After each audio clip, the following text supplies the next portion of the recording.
Azərbaycanın müqəddəs Məryamları. Ay müqəddəs Məryamlar, az məsləhət verin də.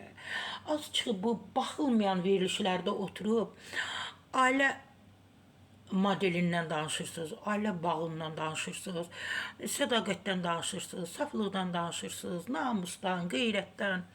Ay müqəddəs Məryamlar, təbii ki bu qadınlara aiddir. Ay müqəddəs Məryamlar, keçmişinizi unutmusunuz, indi oturmusunuz.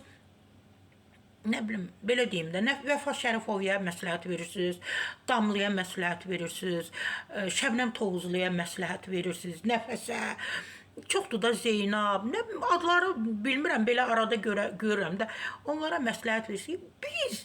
Biz yox əxlaqlı olmuşuq, biz tərbiyəli olmuşuq, ancaq ər çörəyi yemişik, öz çörəyimizi yemişik. Müqəddəs Məryamlar, ay müqəddəs Məryamlar, az özünüzü tərifləyin, hamı sizi tanıyır.